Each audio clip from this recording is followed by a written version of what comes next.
What's up? Hello mga kabaka. So, sa mga nagtatanong sa akin kung ano na yung update ng company namin, kasi sa page natin maraming nagtatanong sir kung ano na yung update. So, sa mga nagpaplano dyan na mag-apply bilang butcher dito sa Australia, so simulan nyo na ngayon kasi it is not confirmed but hopefully by third quarter of this year, meron kasi silang planong mag-hire na naman ng mga butcher dyan sa Pilipinas. So, hindi pa ito confirm, pero parang may plano talaga sila. Narinig ko lang.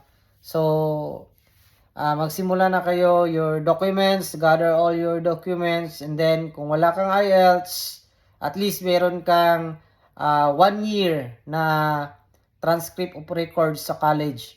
So, kung wala ka TOR or high school graduate ka lang, so kailangan mong mag-IELTS. So, simulan mo na ngayon kasi para pagsabi ni Ma'am Elisa sa aming agency sa Caves, pag masabi na niya na may hiring, so makakapasa ka agad ng mga needed documents.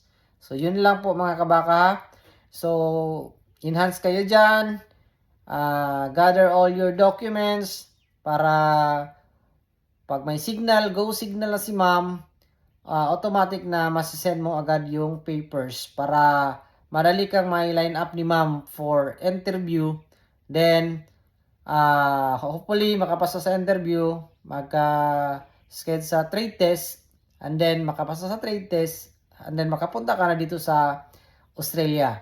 Yun lang mga kabaka, update natin. So, God bless sa ating lahat.